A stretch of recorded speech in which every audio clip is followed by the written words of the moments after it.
been a difficult week for the Prime Minister. So let's start with something simple. Can the Prime Minister tell the House how much his welfare bill is going to save? Prime Minister. Mr. Speaker, let me start by saying free school matters on this side of the House. Mr. Speaker, in relation to welfare, what we delivered last night was a bill which ends mandatory reassessment of those with severe disabilities. That is the right thing to do. It rebalances universal credit. That is long overdue, and it sets out a pathway to reform of PIP. Mr. Speaker, it's consistent with the principles I set out throughout. If you can work, you should work. If you need help into work, the state should provide the help. The system that they broke doesn't do so. And if you can't work... I think there's one or two I can spot immediately. Usual voices, same names, please. It's too early to leave the chamber. Prime Minister. And, Mr. Speaker, if you can't work, you must be supported and protected. The reformed welfare system that we're putting in place will be better for individuals, better for the taxpayer and better for the economy. Kemi Badenoch. Mr. Speaker, I don't think the Prime Minister actually watched what happened in the House yesterday. His bill was completely gutted. A U-turn in the middle of the debate, removing Clause 5. Where on earth was he? The reason why he can't answer the question is because he knows it doesn't save any money. It's going to cost millions. This is the first Prime Minister in history to propose a bill to save money who ended up with a bill which costs money. So if the bill doesn't cut welfare spending, can the Prime Minister tell the House how many people it will get into work?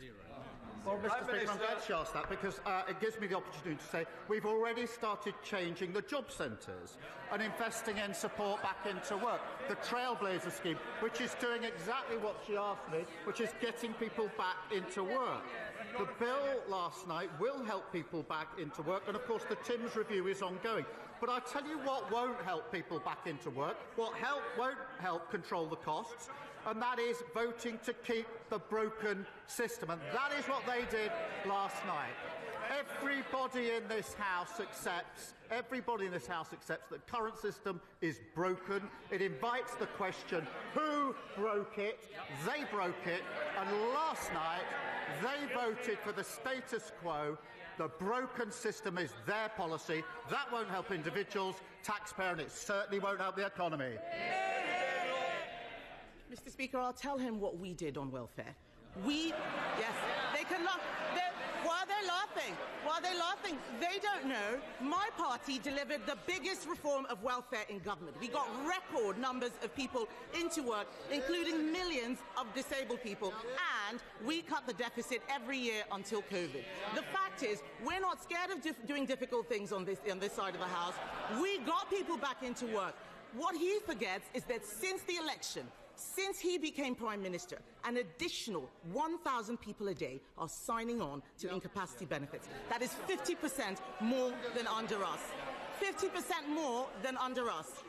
And, Mr. Speaker, astonishingly, because of the mess they made yesterday, because there are no more savings, sickness benefits alone are set to rise to £100 billion on his watch. He cannot reduce that now. Order. Mr. McKee, I think we've had a run-in before. I certainly don't want any more. Seriously. You're obviously not getting your timing right because I can hear your voice every time. I'll start again, Mr. Speaker. Sickness benefits, louder for those at the back, sickness benefits are set to rise to £100 billion because of their mess.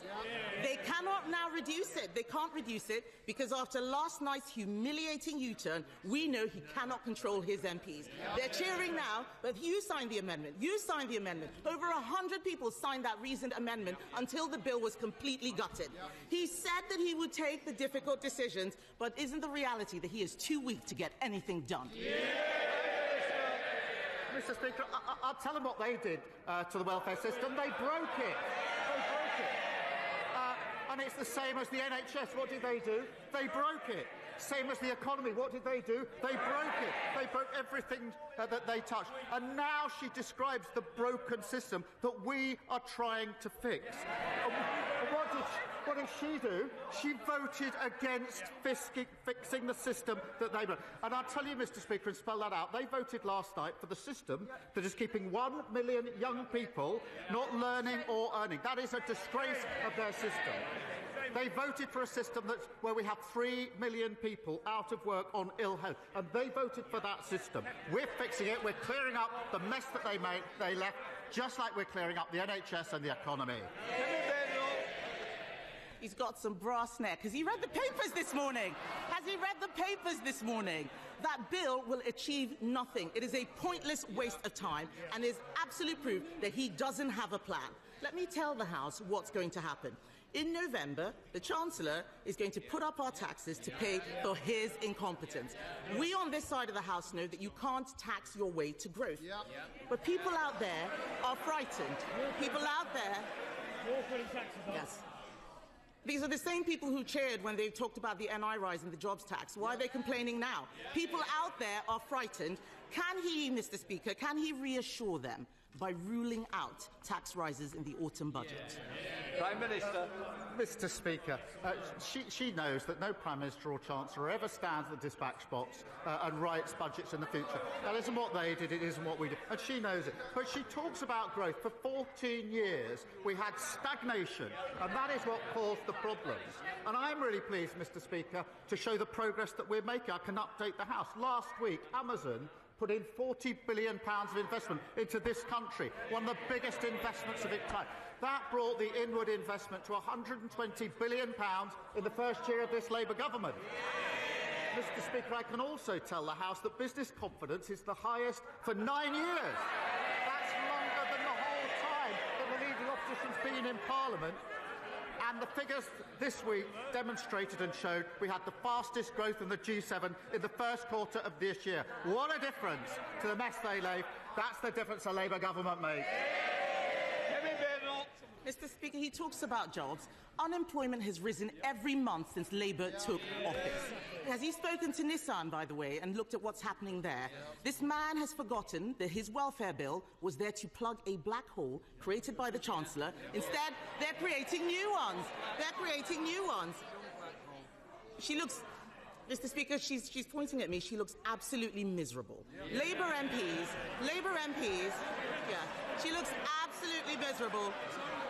Labour MPs, they can point as much as they like. The fact is, Labour MPs are going on the record saying that the Chancellor is toast, and the reality is that she is a human shield for his incompetence. In January, he said that she would be in post till the next election. Will she really? Prime Minister. Well, she certainly won't.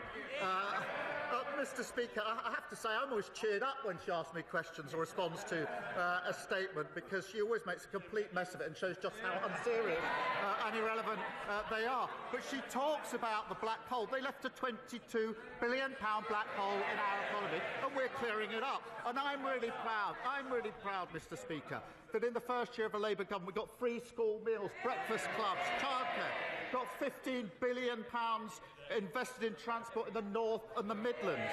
With cutting regulation, planning and infrastructure is pounding forward, building 1.5 million homes, the biggest investment in social and affordable housing, and of course, Mr. Speaker, the 3 trade deals. Remember the ones that they couldn't get, including the US trade deal. On Monday, those tariffs came down. That secured the jobs at JLR. That's who we care about on this side of the House. How awful for the Chancellor that he couldn't confirm that she would stay in place. He talks about this year in office. This week marks the first anniversary of Labour coming into office. And let's have it. Yes. The whips can't get them in the lobbies, but they can get them to cheer at the right time. The fact is, his own MPs are saying this government is, and I quote, incoherent and shambolic. That's Liverpool Wavertree that said that. I could go on and on.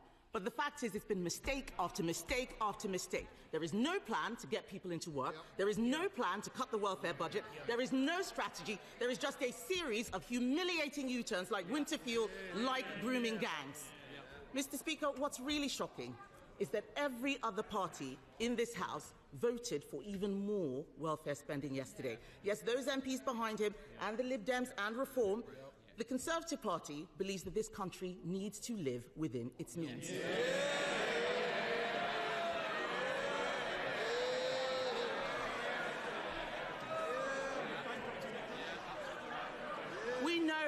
We know what we believe, Mr. Speaker, but this is a Prime Minister who has U-turned on everything he's done in office, including his own speeches, because he doesn't know what he believes. With left-wing Labour MPs now running the government, isn't it working people who will now pay the price?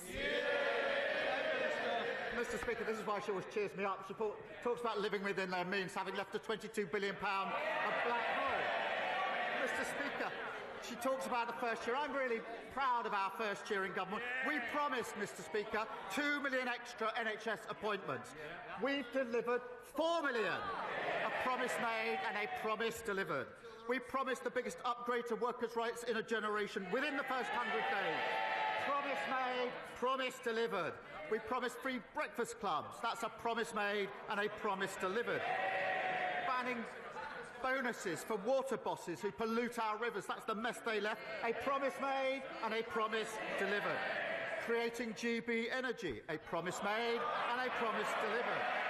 The largest increase in defence spending since the last Labour government. A promise made and a promise delivered.